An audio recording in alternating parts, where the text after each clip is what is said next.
SoundCloud, and we'll have this session recorded and we'll be able to post it to the website. So without further ado, Sarah, I'm going to kick it over to you for our session tonight. All right. Well, thank you so much, everyone, for joining us. Like Rebecca shared, my name is Sarah, and I am going to be leading our discussion tonight. I'm so excited to be here with everyone. And I wanted to start by just sharing a little bit about me. If we haven't met before, my name is Dr. Sarah Gebhardt. I am a licensed clinical and school psychologist.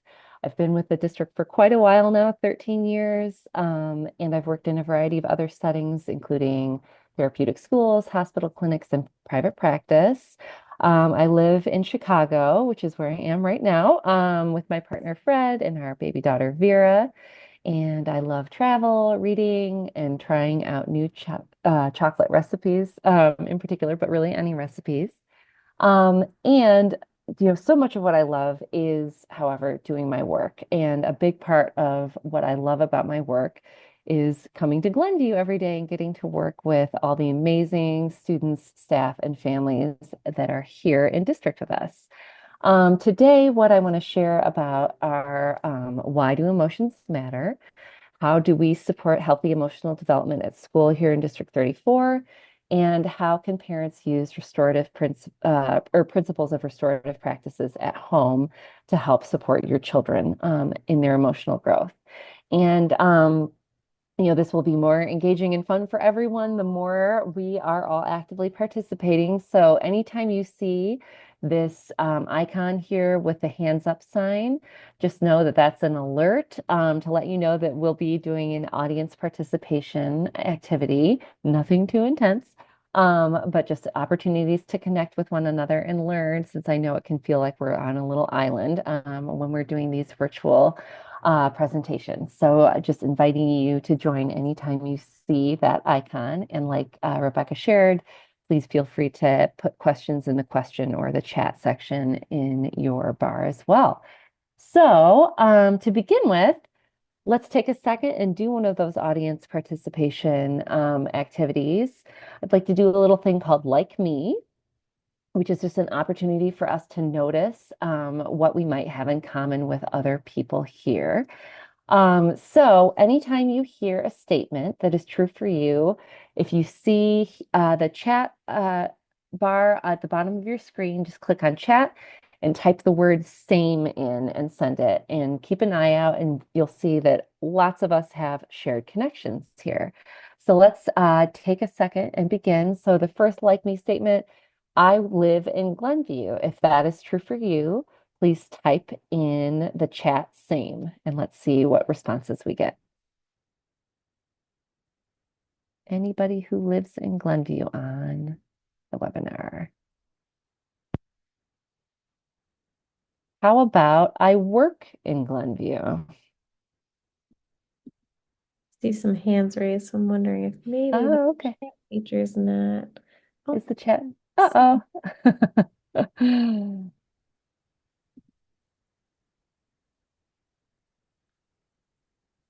I have a child who currently attends school in Glenview. If the chat isn't working, I like the creative people who are raising hands instead. That's another solution. Yep. I have a child. Lots of those I see popping up. I have a child who graduated from District 34 schools. there we go. Any? All Should be able right. to use the chat now. Sorry about that. All right. Oop. There we go. Should be chat. If this is true for you, I want to learn more about my child's emotions. Type same if that is true for you. There we go. All right, here we go. And when I think about my growing up time in school, I feel lots of different emotions. If that's true for you, hit same or yes in the chat. All right. Thank you, everyone. I appreciate the participation. Looks like we are all connecting and here for a lot of the same shared goals. So, as we get started with this topic tonight, I want to share a couple of resources that I drew upon a lot when I was designing what we wanted to talk about. One resource that I'm pulling from a lot is this book called Permission to Feel, which I think is probably showing up in reverse when I'm holding it up. But here's the visual of it here on the slide. This is by Dr. Mark Brackett. He is a researcher out of Yale, and he does all sorts of work around emotions and the power, harnessing the power of emotions to lead our best lives. So that's one resource I'm pulling from. And then another resource I'm pulling from is the Restorative Practices Handbook, second edition. This book is really written with an orientation towards educators, which I appreciate, but there is a lot in there that applies in parenting as well. And so later in the chat, we'll be pulling from that some too. So please just be aware that those are two resources. I pop little icons of those books in on slides where I'm pulling from them so you have an awareness of where some of this information is coming from. And we'll just go ahead and get started then. So our first topic for tonight is why do emotions matter? So here's one of those audience participation moments. Um, let's ask ourselves, how do you feel? And this might be kind of tough to answer, honestly. We're not really used to paying attention to our feelings. And one tip I want to make sure I share is that fine is not a feeling, even though we all wish it were. So fine, sometimes people like to say, really means feelings inside, not expressed. So let's take a second, think really hard about how are you really feeling in this moment. And then if you're comfortable sharing, type it in the chat, but don't hit go yet. When I say go, I'm going to say, I want everybody to send their feeling word, and we'll see a waterfall effect in the chat of all the different feelings that people are having. So I am typing my feeling in right now. Take about 5 more seconds. And go. All right. Tired, stressed, frustrated, excited, lots of overwhelmed. Great. So there's a whole range of different feelings that people are having right now. Tired. I feel that. Stressed, yes. All of these are very real emotions, especially at the end of a long day, which I'm sure everyone's Wednesday has been. So what do we really do about that? Something that is important to keep in mind is that while some feelings may be a negative experience, feelings are not bad or good. They just are. Feelings are information. They're signals for us to approach to learn more about ourselves and our experiences. And the more we can pay attention to our feelings, the more insight we will have. We all experience emotions throughout the day, and noticing them closely can be really uncomfortable. And we might have been taught that feelings are irrational or can be forced to go away. But research and history shows us that feelings are actually critical to our survival. They give us purpose and motivation. They help us prioritize and focus on what is important to us. And if we can notice our feelings without judging them or ourselves for having them, we have a chance to learn from them and respond to them. So let's think more about what that means. What are some ways that emotions can influence us? There are so many different domains. One way is that emotions influence our attention and memory. So strong emotions can pull our focus from the present. So for example, if you're feeling shame over an embarrassing moment, or we've all seen teenagers who are focusing on like a romantic fantasy that they're having, some negative emotions can actually help us focus more though. So anxiety, which is sometimes thought of as a negative feeling, can really serve to motivate us in certain situations. Guilt, for example, can act as our moral compass. So attention and memory can really be influenced by the strength and direction of a feeling we might be having. Emotions influence our decision making. We often believe ourselves to be rational thinkers, but in reality, our decisions are hugely influenced by how we feel about something in the moment. So, for example, if we have a fear of flying, we might choose to drive instead, despite the fact that research shows that driving is actually a much more dangerous activity than flying. Relationships are impacted by our feelings. Our strongest feelings about someone generally dictates how we behave to them. and thus the quality of our relationship with that person. So things like practicing compassion has the potential to improve all of our relationships in our lives. Our health is also directly impacted by our emotions. People don't often think about this one, but our emotions come from our brain, which also controls the release of hormones and other chemicals that directly affect our health. So consider all that we hear about the health impacts of bad stress. Research tells us that men reporting the highest levels of anger, not just stress, but anger, were 2.5 times more likely to suffer cardiac events at some point in their lifetime. So emotions really have power over us in ways that we might not be aware of, but are very concrete in their outcomes. And another way that our emotions can influence us is through our creativity. Creativity is defined as the ability to respond to situations in ways that are novel and original and to express ourselves emotionally. In order to do that well, we need emotional fluency and to feel safe and comfortable thinking about and experiencing our feelings. So you can see why Dr. Brackett's main message for his book is that if we can learn to identify, express, and harness our feelings, even the most challenging ones, we can use those emotions to help us create positive and satisfying lives. So, as parents, we have a real vested interest in learning more about this and practicing this so that we can help our kids learn how to have healthy emotional expression. And there are very concrete things we can do to help support that in their lives. The first one we're going to talk about is recognizing and understanding emotions. Second, and most critical, in my opinion, is building our emotions vocabulary. And third is a strategy called name it and regulate it. You might have heard this referred to as name it to tame it. So, first one that we're going to talk about is recognize and understand. And this really means that becoming comfortable with calmly acknowledging and verbalizing our feelings, not just reacting to them, but noticing them and verbalizing them in front of our children is hugely important. It might feel kind of awkward to be labeling our feelings in front of our kids, but really it's important not only because it creates space for us to do so in a mindful way, but also because children do what they see, not what they're told. So the more that we model for them, noticing our own feelings, the more likely they are to think it's something that's okay for them to do. And how we become good models of recognizing our emotions is that the more specific we can be about our emotions, the more accurate our understanding of them is, and the better our ability to respond to them. Having a broad emotional vocabulary enhances self-awareness, it facilitates better communication with others, and supports problem-solving and decision-making skills. As parents, we can support our children's emotional vocabulary development in a number of different ways. One is by growing and using more nuanced emotion words ourselves.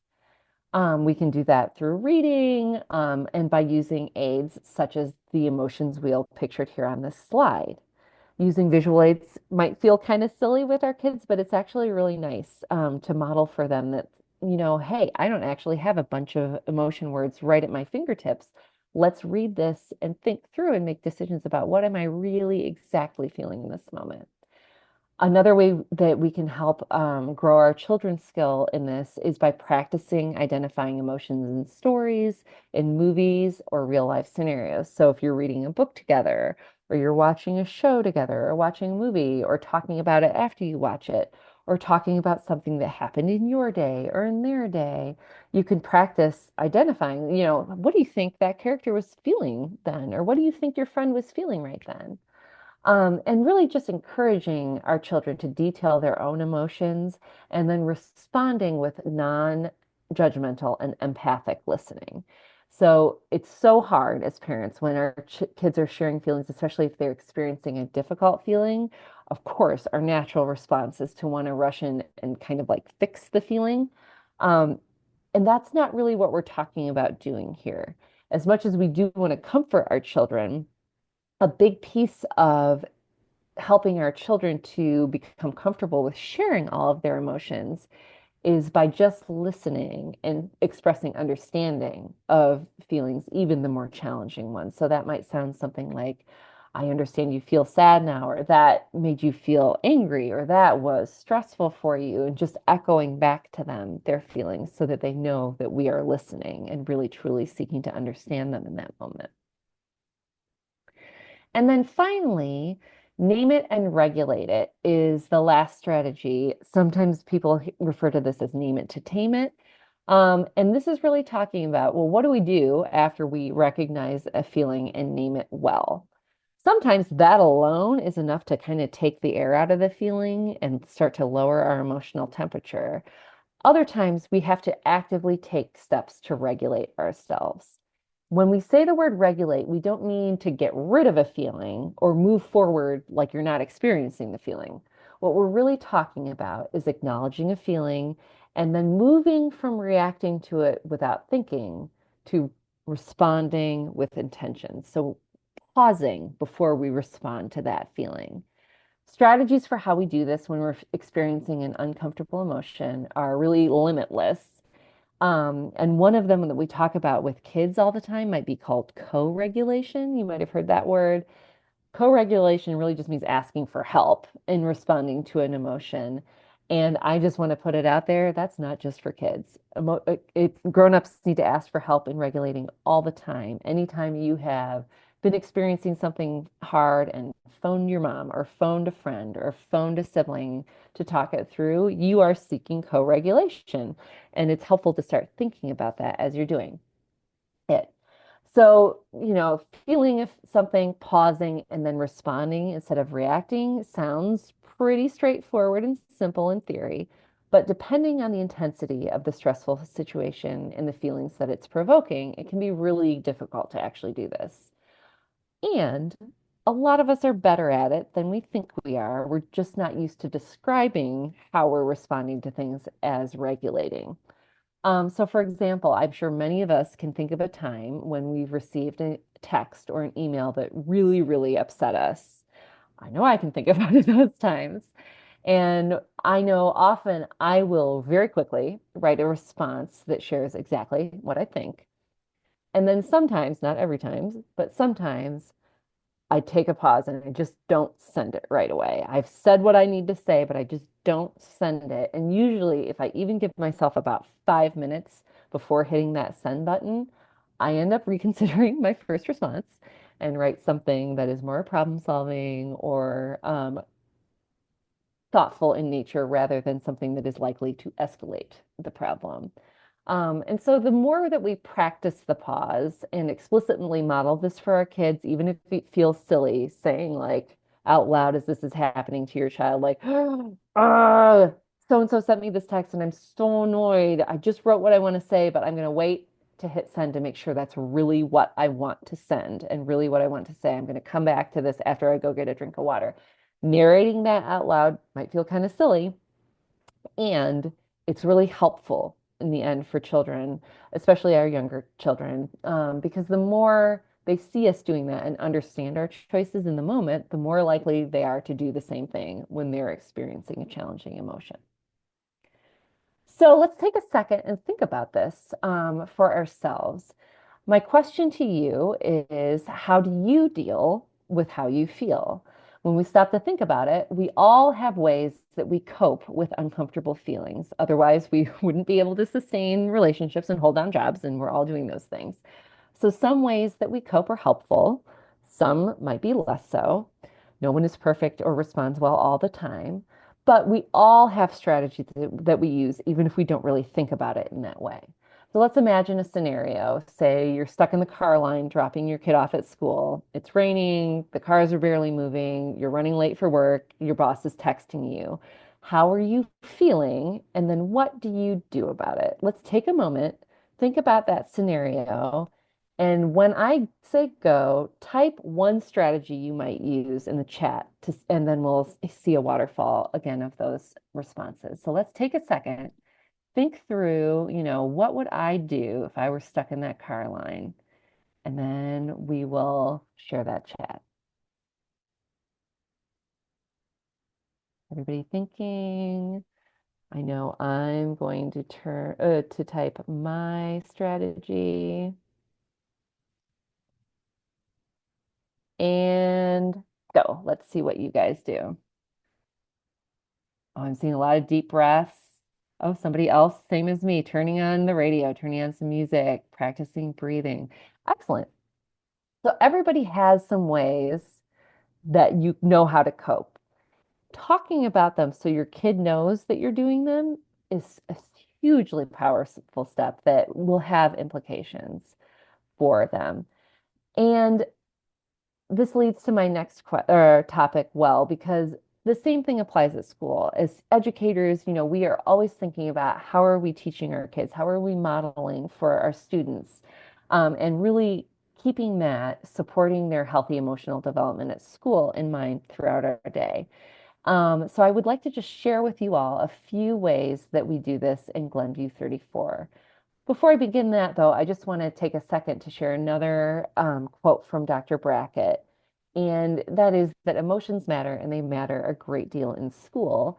Everyone needs emotional intelligence and the opportunities to be brave and kind. And I think that's a really nice frame to explain how we approach our planning around teaching and supporting our students in their emotional development. So one way that we support our students is through the use of curriculum resources and routines. And we have a lot of different ones available here at school in District 34, and they're going to look a little different depending on the age of the students in a given classroom.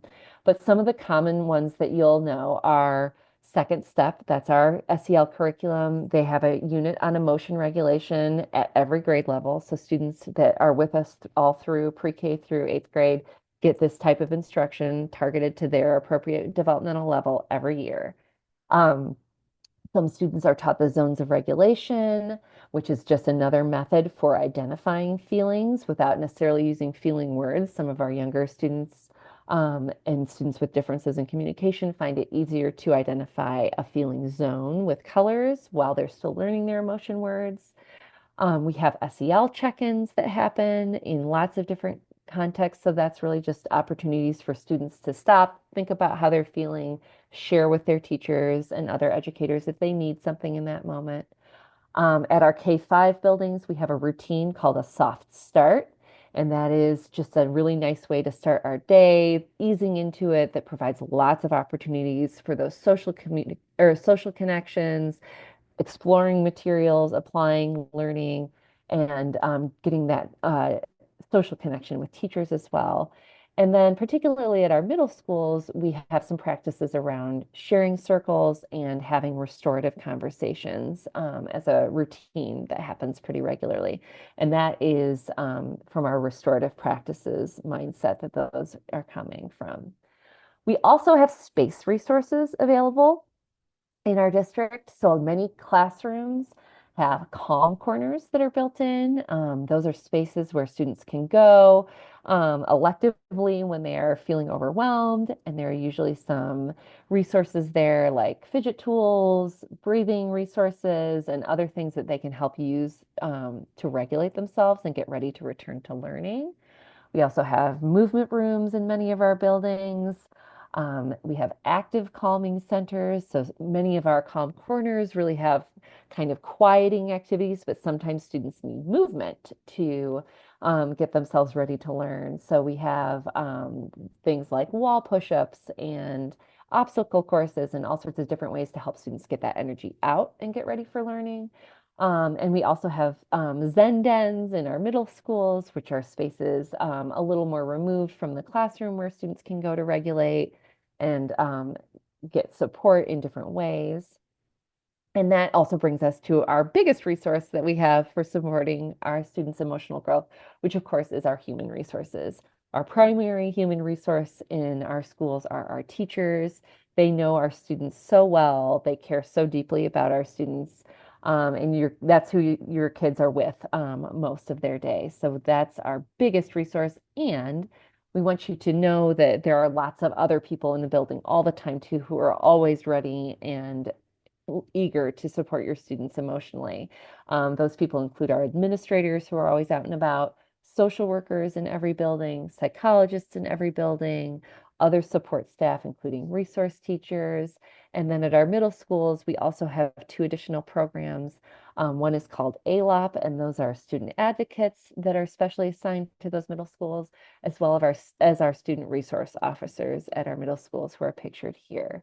So we really have so many people available, and everyone's biggest goal, I know always as educators, is to support our students in feeling calm, feeling connected, and belonging in their classrooms. And that finally brings us to our last topic for the night, which is what can parents do beyond just learning more about emotions, how to express them, but how does this really apply and how can we bring some of our school practices home for our students? So one thing that you may have heard me talk about a little bit there are those sharing circles and restorative conversations, and that comes from our restorative practices. Another principle for restorative practices, they do have tools that are useful for parents. So for our last section, I'd like to spend some time learning about those.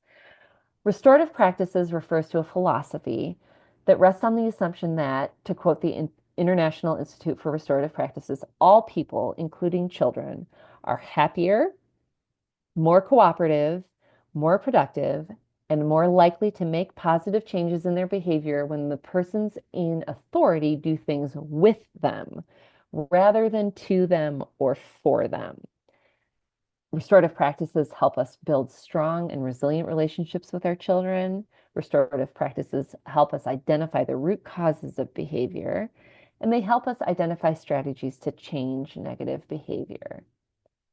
One restorative practices concept that is particularly useful in parenting is called the social discipline window. And that is pictured here on this slide. The social discipline window helps parents think about how they approach discipline and relationship building with their children. It categorizes approaches to discipline into four quadrants based on two axes. One is how much control we're exercising in that moment. So that's things like holding children accountable with clear boundaries, and also how much support we're providing in the same moment.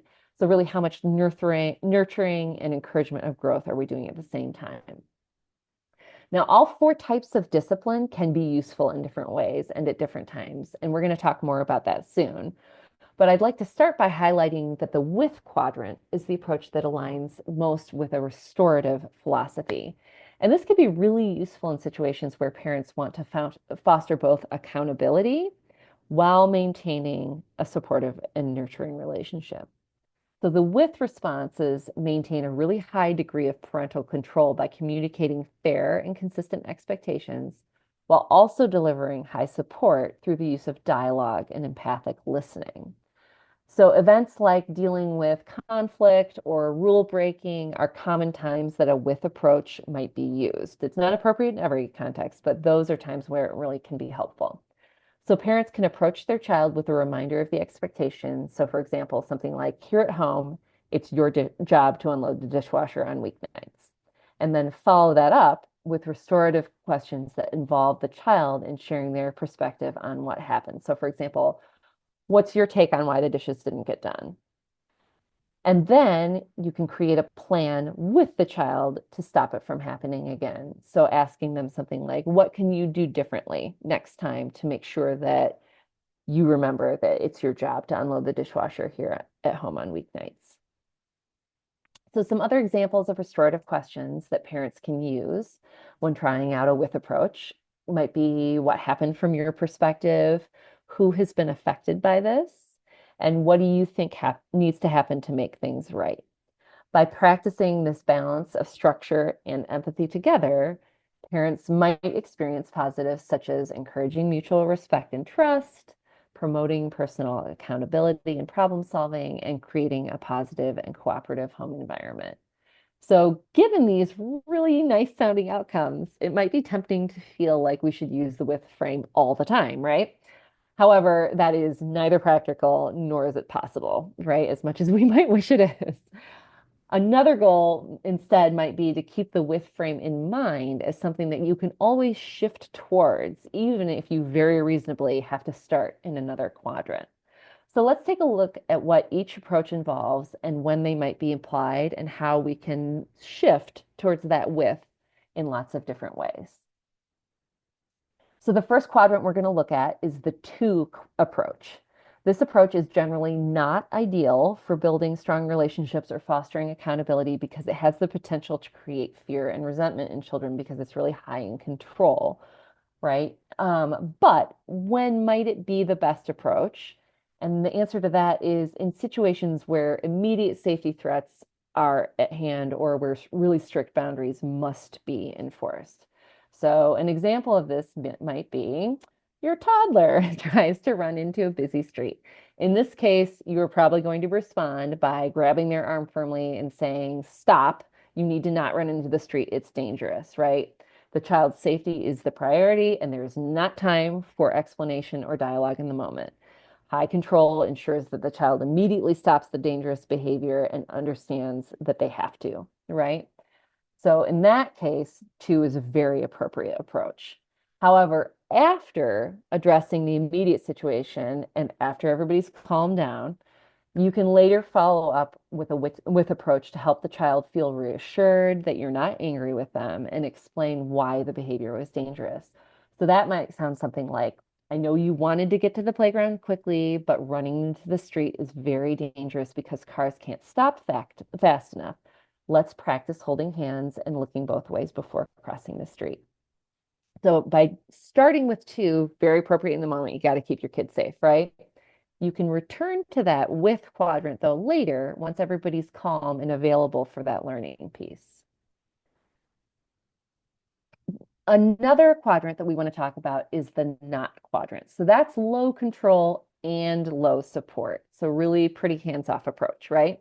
And there are specific situations where temporarily stepping back and not intervening can actually be helpful. So this usually applies when a parent intentionally allows space for a child to experience natural consequences while they're learning independence and responsibility and problem solving.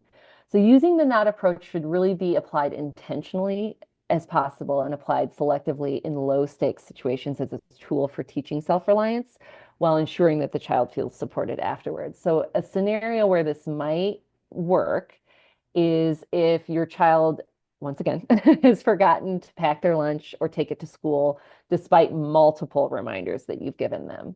So you get a call from the school, they've forgotten their lunch again. And instead of rushing to bring the lunch to school, you decide not to intervene and let them experience the natural consequence of forgetting it and what they have to do to solve that problem for themselves at school by buying a lunch, even if they don't really like the lunch. So the follow-up could be, though, afterwards, once they're back at home, you can shift to that with approach by having a supportive conversation and asking them, how did it feel not having your lunch today? And listening while they're responding, not offering judgment, just saying, yeah, it sounds like that was frustrating for you. What can you do differently next time to make sure that you remember it? Because the notes I'm leaving you don't seem to be helping, right? So that's another one. The third quadrant we want to talk about is the for permissive quadrant. So this is where you also have pretty low control, but you're providing really high support.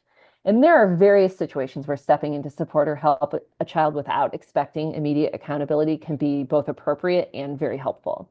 So these are situations typically involving emotional distress, or if your child has some developmental limitations or unexpected challenges where the child genuinely needs more support than control. So some example scenarios where this might be applicable are one of emotional distress, like if your child is overwhelmed and crying after a bad day at school because they were teased by their peers. You're not going to hold them accountable in that moment. You're going to comfort them and offer that really high support before you enter any kind of problem solving, right? In terms of developmental limitations, an example might be you're going to do a lot of for your child if you have a younger child still learning to tie their shoes, because sometimes they just need that much help, right?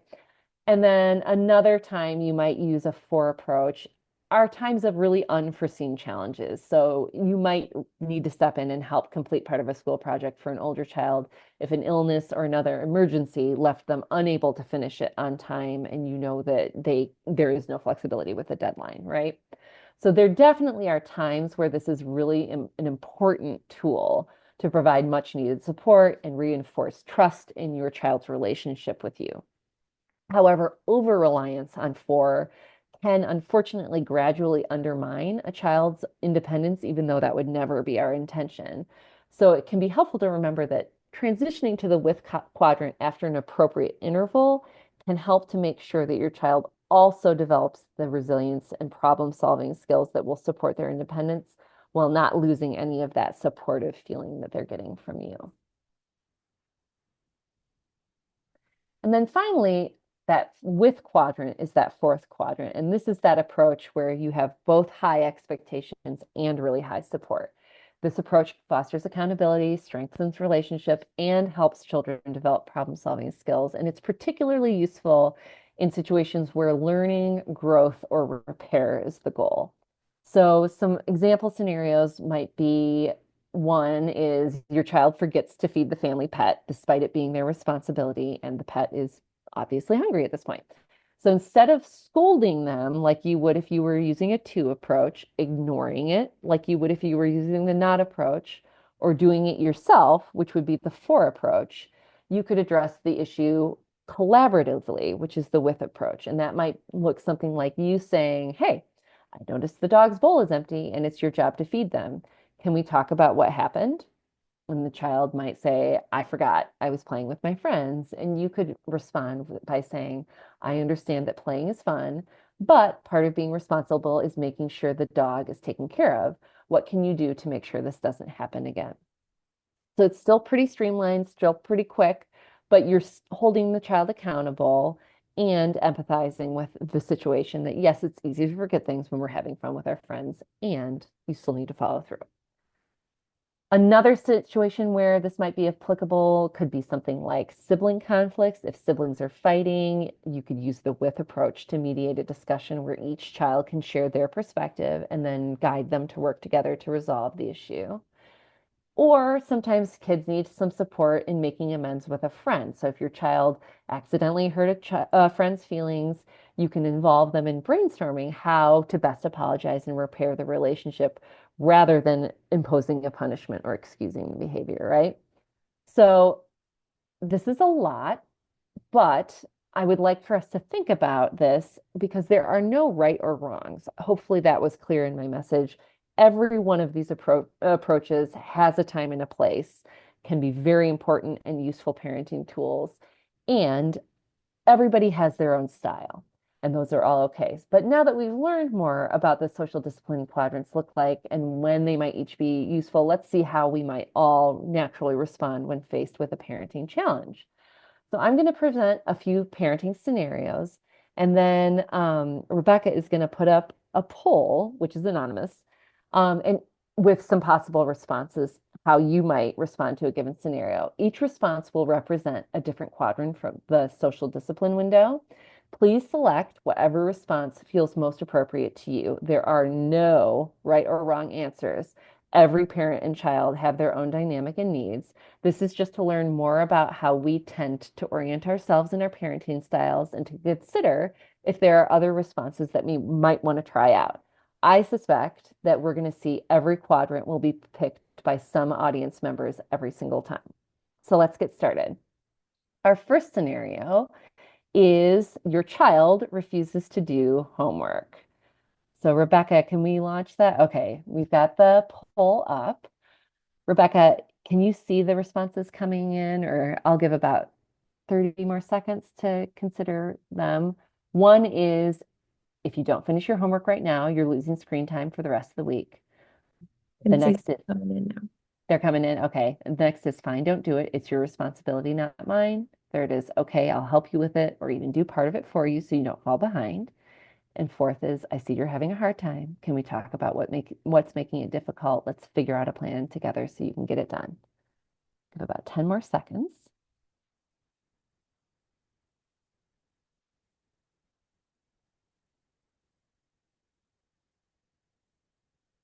Okay, Rebecca, does it look like most people have responded?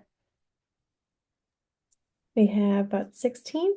Okay, take about two more breaths here, and let's see those results. All right. All right, so we definitely had a variety of responses, and that is exactly what we were expecting. So if you picked the first response, your natural inclination was to respond within that two quadrant. And maybe this is something that's been happening really repetitively. That's a very natural response to have. Another response might be the second one, which is really in that not quadrant. And it may be that it's time for you to let your child experience that natural consequence and really start to learn to problem solve on their own. And a lot of people also pick that fourth response, which is the with quadrant. So it sounds like people are also really comfortable using that collaborative approach with this particular scenario. Thank you so much, Rebecca, for sharing that. Let's try another one. Parenting scenario B is your child broke one of their siblings' toys. How would you respond? Let's pull that poll up. So you might say, don't worry about it. I'll buy your sibling a new one so nobody gets upset. You might say, it's not a big deal. These things happen. You might say, let's talk about what happened. How do you think your sibling feels? How can you make it right? Or you might say, you're grounded for a week. That's what happens when you don't respect other people's things. Take a few more minutes. Pick your response. There are no right or wrong answers because everybody's at a different point in their parenting dynamic around a given situation.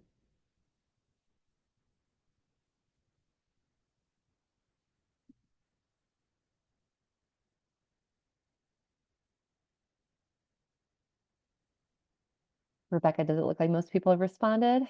We got about 18 in. We just got one more. Great. I give them one more second because it looks like a few more trickling in.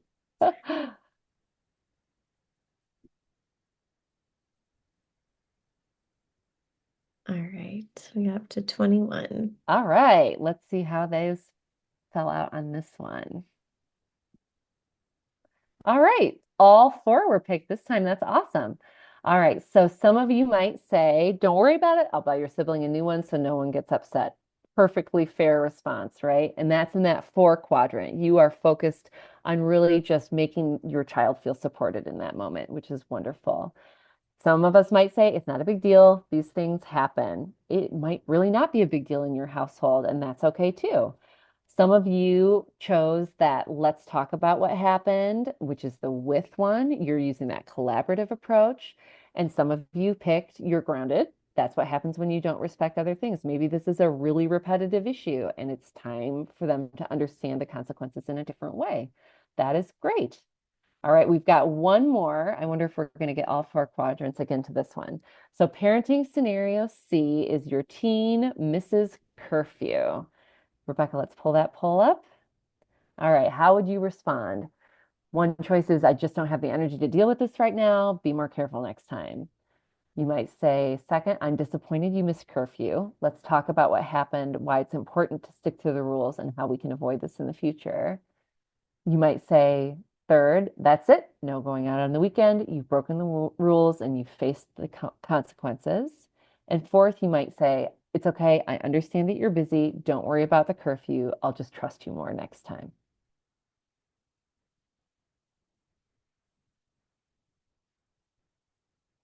Take a few more seconds to consider and make your choice.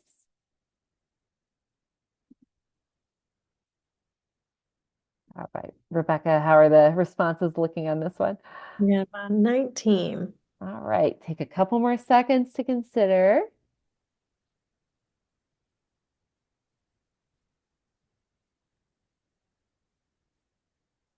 And let's go ahead and share those. Yeah. All right. So less variability with this one. People have more consistency in their responses to this one. It looks like nobody is really picking the not one on this one. Nobody's feeling like they're not gonna address missing curfew. A lot of you are choosing the second response, which is I'm disappointed that you missed it and working together to solve it. And a lot of you also picked, that's it, not going out, the 2 quadrant. Maybe this is a repeated issue or it's a real safety concern in your house. So that also makes a lot of sense.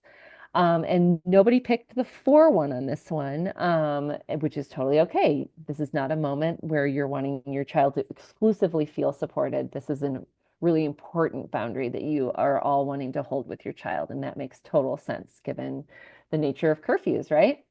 So thank you so much for your participation with those.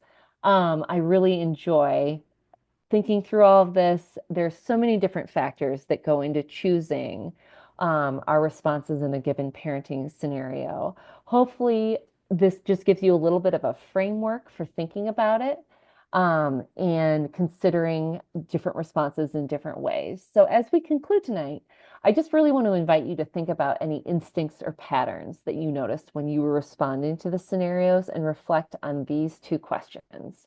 Restorative practices are a mindset more than a set of instructions. Bringing self-awareness and intentionality to how we are responding to our children will lead to stronger relationships and get us closer to those feelings of calmness and connectedness that we all really do want in our parenting. So 2 questions that I'm inviting you to think about are: which quadrant of the social discipline window do you think you naturally lean towards? Or is it really situationally specific with you and your kids? And what is one small shift you can make to move towards incorporating the with approach more often, whether that's your initial response or whether it's something that you return to after beginning with another response? I really want to thank everyone for your time and attention this evening. That is all of the content I have to share at this point. I know we're all so busy, and I'm grateful you took the time to join this community learning event. Now I'll take some time to answer any questions if any were submitted, or if anybody has any questions that they'd like to submit now. This is a great time for that.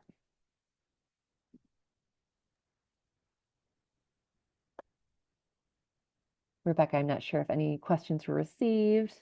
I scrolled back through, I didn't see any questions, just a lot of responses during your participation portion. Thank you all so much for joining in that. I know it can feel really hard to do online, but I really loved seeing all the responses and learning along with you. Oh, here we got one. What if Okay. one tried all quadrants, but kids are not ready to change the behavior? Please note that the kid is very young. Oh, I feel that one. I have a almost 15-month-old, and she is really committed to her choices. Oh, her kid is 4.5. Yes. So it is really, really hard when kids are just really young like that and learning.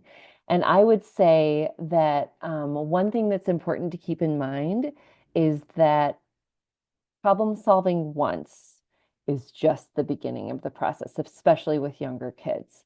So I think it really kind of depends on what the behavior is. If it's a safety concern, of course, you're going to really need to kind of lean more towards that 2 quadrant and then shift back to having those conversations about it afterwards. But it's hard when kids are little because they don't have a lot of insight into them, to their choices. So I think just reminding ourselves that repetition and having clarity in our own expectations over time will help shape our kids' behavior. So making sure that we are really are clear on what we are expecting from our child in that moment, that those expectations are developmentally appropriate for our kid always, and that we know we're just going to have to keep repeating them. By 4.5, we can start to have more dialogue around that with our child and maybe have them join us in terms of thinking through steps of how they can repair it. That can be a meaningful step, but knowing that kids are really going to keep making a lot of mistakes when they're that little, and that we will just keep repeating, and that eventually, if we talk it through so that they can understand the why enough times and walk through repairing it, it should start to connect over time.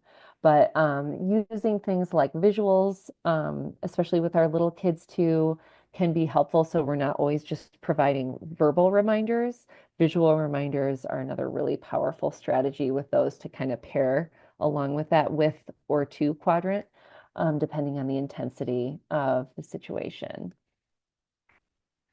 And Uh, question, uh-huh. uh, what can I do when they are stubborn and do not want to talk or cut me off? That's really hard, isn't it? Oh, I'm so sorry. I know kids can be so strong-willed, and also it can be really hard to talk to them when they don't want to.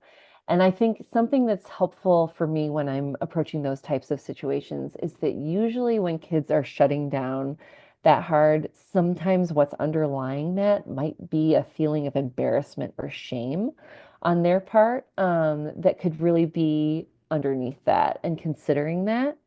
Another thing to keep in mind too is that sometimes we're just not going to get there with them.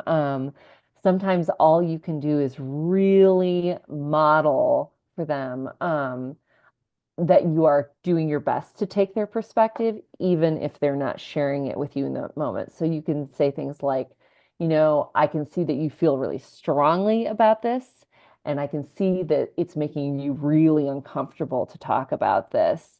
Offering things like, I want to solve this with you. I don't want to just tell you what to do because that's clearly not landing. I would really like to solve this with you, and I have to understand your perspective in order to do that.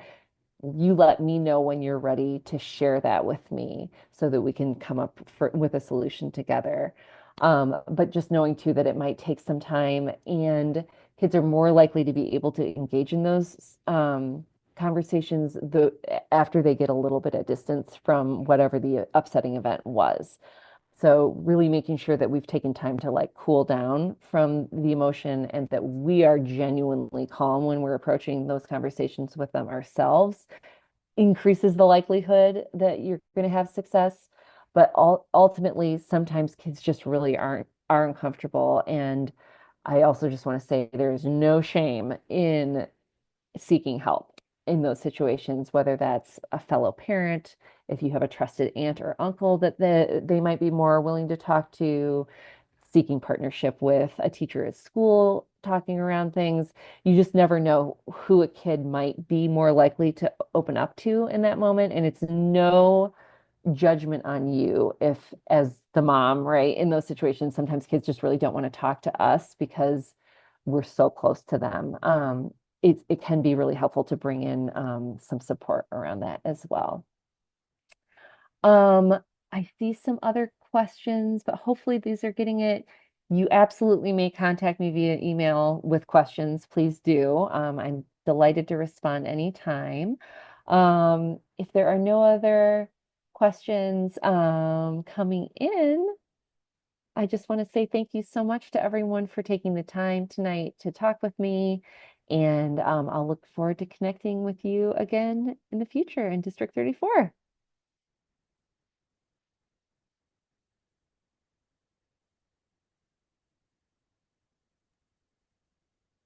Thanks, Sarah. Thank you. Great job, Sarah. Thank you. All right. We had a high of 40. Awesome. Wow, that's wonderful.